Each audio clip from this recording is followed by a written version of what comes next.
नमस्कार बंधुरा, आमी सुशोभन और आपनारा देखछेन अद्भुत अथच बास्तव। गतकाल छिलो भारतेर स्वाधीनता दिवस। এই पवित्र दिने प्रत्येक भारतबासीर मने एकटाई सुर एकटाई ध्वनि, मेरा भारत महान।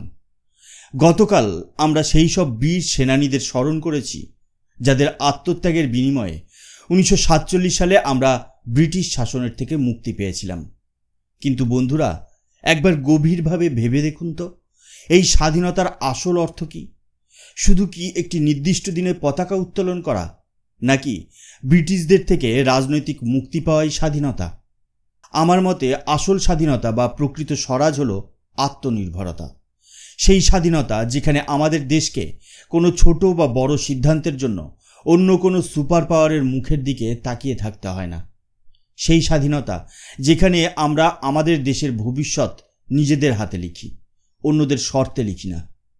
আজ আপনাদের সামনে এমন এক অবিশ্বাস্য ঘটনা তুলে ধরব যা শোনার পর আপনারাও আমার সঙ্গে একমত হবেন যে ভারত এখন স্বাধীনতার এক নতুন অধ্যায়ে প্রবেশ করেছে। এটি হলো একবিংশ শতাব্দীর ভারতের আসল স্বাধীনতার ঘোষণা। এমন এক খবর যা আমাদের দেশের মিডিয়ার র্যাডার থেকে প্রায় গায়েব হয়ে গেছে। এমন এক মাস্টার স্ট্রোক যা সারা পৃথিবীর জিওপলিটিক্যাল বিশেষজ্ঞদেরও অবাক করে দিয়েছে। আমেরিকা, রাশিয়া, চীন সবাই চুপ করে দেখছে, আর ভারত নীরবে তার ডেস্টিনো রচনা করছে। আজকের এই এপিসোড শুধু একটা খবর নয়, এটা ভারতের 142 কোটি মানুষের জন্য একটা উপহার। চলুন শুরু করা যাক আজকের এই অবিশ্বাস্য কিন্তু বাস্তব কাহিনী। বন্ধুরা, আমরা প্রায় প্রতিদিনই খবরের কাগজে বা টেলিভিশনে কি দেখি? আমরা দেখি যে গোটা বিশ্ব দুটো শিবিরে বিভক্ত, ইস্ট বনাম ওয়েস্ট। একদিকে আমেরিকা ও তার সহযোগীরা, অন্যদিকে রাশিয়া ও চীন। আমাদের বলা হয় যে এদের মধ্যে চলছে এক ভয়ঙ্কর ট্রেড ওয়ার, এক ঠান্ডা লড়াই। আমাদের দেখানো হয় যে এরা একে অপরের কট্টর শত্রু, একে অপরের দিকে চোখ তুলে তাকাতেও রাজি নয়।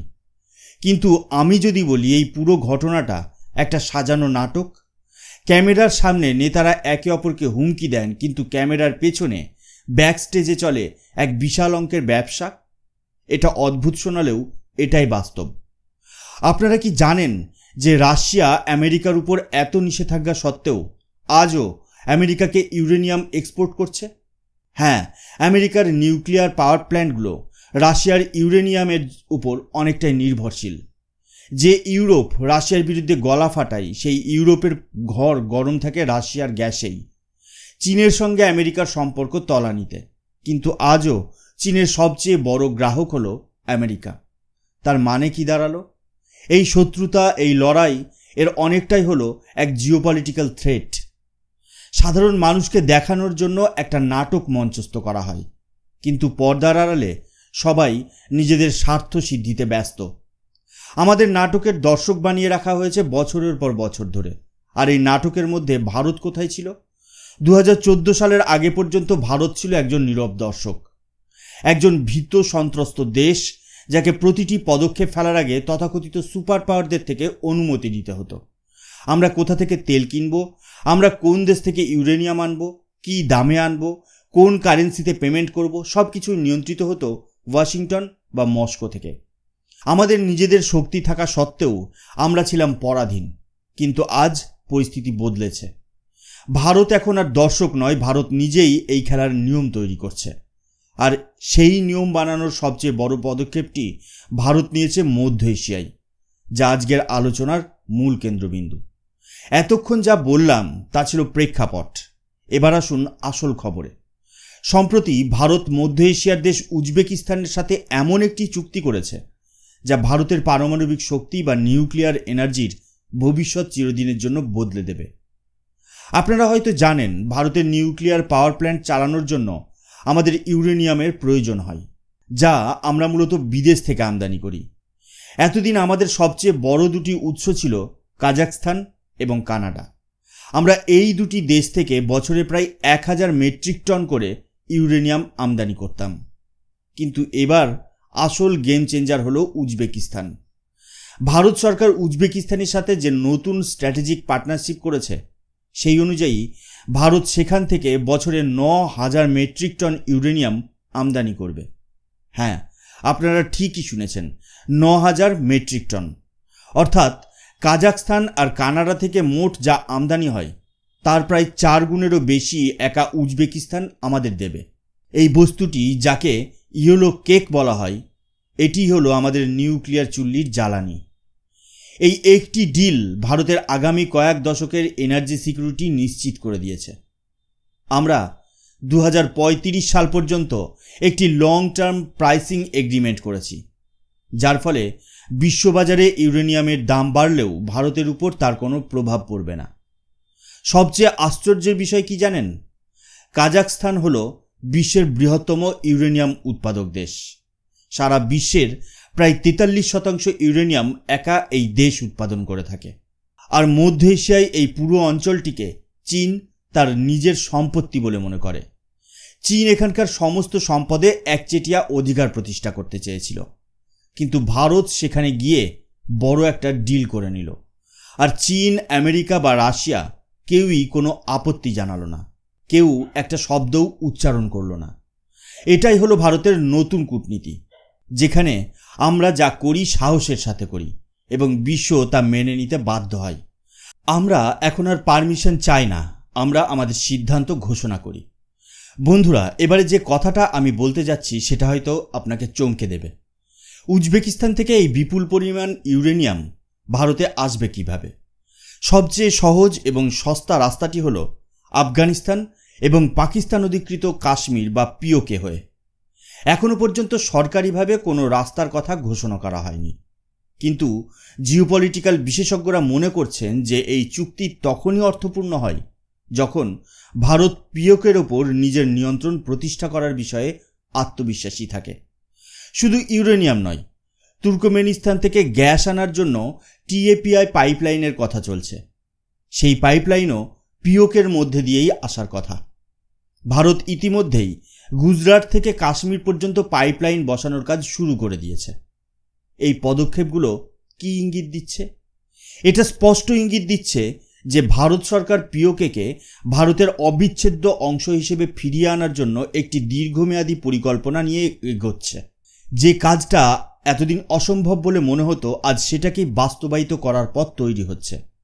যখন এই ইউরেনিয়াম সড়কপথে পিওকে হয়ে ভারতে প্রবেশ করবে, সেদিন হবে ভারতের আসল বিজয়।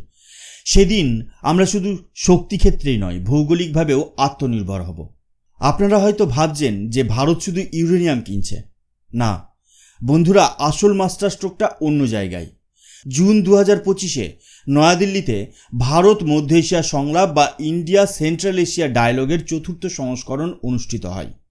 এটা কোনো সাধারণ কূটনৈতিক বৈঠক ছিল না। এই বৈঠক ভারত মধ্য এশিয়ার দেশগুলোর মধ্যে এমন কিছু অফার করেছে যা চীন বা আমেরিকা কেউই দিতে পারবে না।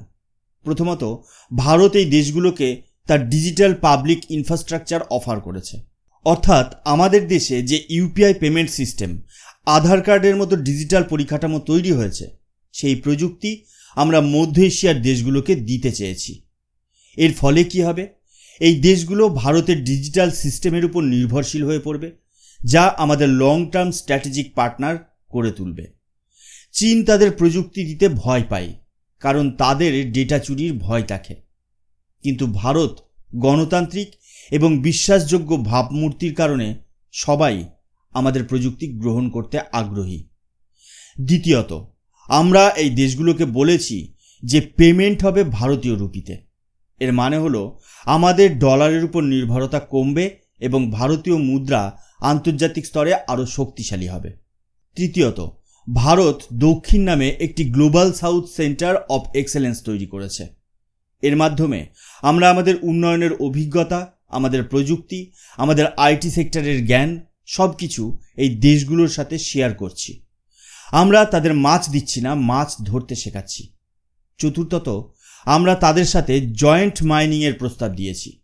অর্থাৎ তাদের দেশে যে মূল্যবান খনিজ সম্পদ রয়েছে তা উত্তোলনের জন্য আমরা একসাথে কাজ করব। এটাই হলো ভারতের নতুন কূটনীতি, যেখানে আমরা শুধু কিনি না, আমরা আমাদের পার্টনারদের আরও শক্তিশালী করে তুলি। আমরা সম্পর্ক তৈরি করি বিশ্বাসের উপর, ঋণের ফাঁদে ফেলে নয়, যেমনটা চীন করে থাকে। এই আলোচনার মধ্যে একটা অদ্ভুত কিন্তু অত্যন্ত আকর্ষণীয় বিষয় উঠে এসেছে। মধ্য এশিয়ার দেশগুলো, বিশেষ করে তাজিকিস্তান এবং উজবেকিস্তান, তাদের বিশাল হিমবাহ রক্ষার জন্য ভারতের সাহায্য চেয়েছে। এখন আপনারা ভাবতেই পারেন, ইউরেনিয়াম আর নিউক্লিয়ার শক্তির সাথে হিমবাহের কী সম্পর্ক? সম্পর্কটা গভীর এবং ভবিষ্যতের প্রযুক্তির সাথে জড়িত। আপনারা জানেন যে সেমিকন্ডাক্টর বা চিপ তৈরির ফ্যাক্টরি চালাতে বিশাল পরিমাণ বিদ্যুৎ এবং একটি অত্যন্ত ঠান্ডা ও ধুলোমুক্ত পরিবেশের প্রয়োজন হয়।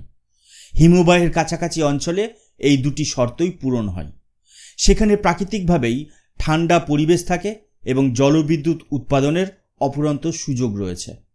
উজবেকিস্তান ভারতের সাথে এই হিমবাহ অঞ্চলগুলোতে সেমিকন্ডাক্টর প্ল্যান্ট তৈরির বিষয়ে আলোচনা শুরু করেছে। ভাবুন একবার, ভারত যা সেমিকন্ডাক্টর উৎপাদনে পিছিয়ে ছিল, এখন মধ্য এশিয়ার প্রাকৃতিক সুবিধাকে কাজে লাগিয়ে এই ক্ষেত্রেও একটি বড় শক্তি হয়ে ওঠার পরিকল্পনা করছে। আমরা কিছুদিন আগেই আমাদের দেশে 28, 40 এবং 90 ন্যানোমিটারের চিপ তৈরি করেছি। এবার এই পার্টনারশিপের মাধ্যমে আমরা সেমিকন্ডাক্টর উৎপাদনে স্বয়ংসম্পূর্ণ হওয়ার দিকে এগোচ্ছি। এটাই হলো স্ট্র্যাটেজিক থিঙ্কিং। বন্ধুরা, আজকের এই দীর্ঘ আলোচনার সারমর্ম কী?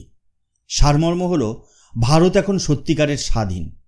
যে রাশিয়া আমাদের একমাত্র ভরসা ছিল, আজ তাকেও আমাদের সেরা ডিল অফার করতে হচ্ছে। কারণ তারা জানে যে ভারতের কাছে এখন অনেক বিকল্প আছে। যে চীন মধ্য এশিয়াকে নিজের উঠোন মনে করত, আজ সেখানে ভারত সবচেয়ে বিশ্বস্ত পার্টনার হিসেবে উঠে আসছে। আমরা এখন আর কারো থেকে ভিক্ষা চাই না, আমরা আমাদের শর্তে চুক্তি করি। এটাই হলো আসল আত্মনির্ভরতা, এটাই হলো আসল স্বরাজ। 2047 সালে যখন আমরা স্বাধীনতার 100 বছর উদযাপন করব, তখন আমাদের লক্ষ্য একটা, বিকশিত ভারত তৈরি করা। এই লক্ষ্য তখনই পূরণ হবে যখন সরকার এবং দেশের নাগরিক একসাথে কাজ করবে। সরকার যেমন ভূরাজনৈতিক স্তরে দেশকে আত্মনির্ভর করছে, তেমনি আমাদের সাধারণ নাগরিকদেরও দায়িত্ব আছে দেশকে অর্থনৈতিকভাবে আত্মনির্ভর করার। আসুন আজ আমরা সবাই মিলে একটা শপথ নিই, আমরা যতটা সম্ভব স্বদেশি পণ্য ব্যবহার করব। আমরা ভারতের ছোট ছোট উদ্যোগকে সমর্থন করব। আমরা এমনভাবে ভারত তৈরি করব যা শুধু সামরিক বা রাজনৈতিকভাবেই নয়, অর্থনৈতিকভাবেও বিশ্বের অন্যতম শক্তিশালী দেশ হবে। যখন আপনি একটি মেড ইন ইন্ডিয়া পণ্য কেনেন, তখন আপনি শুধু একটি জিনিস কেনেন না, আপনি দেশের অর্থনীতিতে অবদান রাখেন, আপনি দেশের আত্মবিশ্বাস বাড়ান। এই নতুন ভারত ভয় পায় না, এই নতুন ভারত পিছিয়ে যায় না, এই নতুন ভারত নিজের ভাগ্য নিজেই লেখে। আশা করি আজকের এই এপিসোডটি আপনাদের ভালো লেগেছে। যদি ভালো লাগে তাহলে ভিডিওটি শেয়ার করুন এবং আপনার মতামত কমেন্টে জানান। আমি সুশোভন, আবার দেখা হবে অদ্ভুত অথচ বাস্তবের পরবর্তী এপিসোডে। ততক্ষণ পর্যন্ত ভালো থাকবেন, সুস্থ থাকবেন। জয় হিন্দ, জয় ভারত।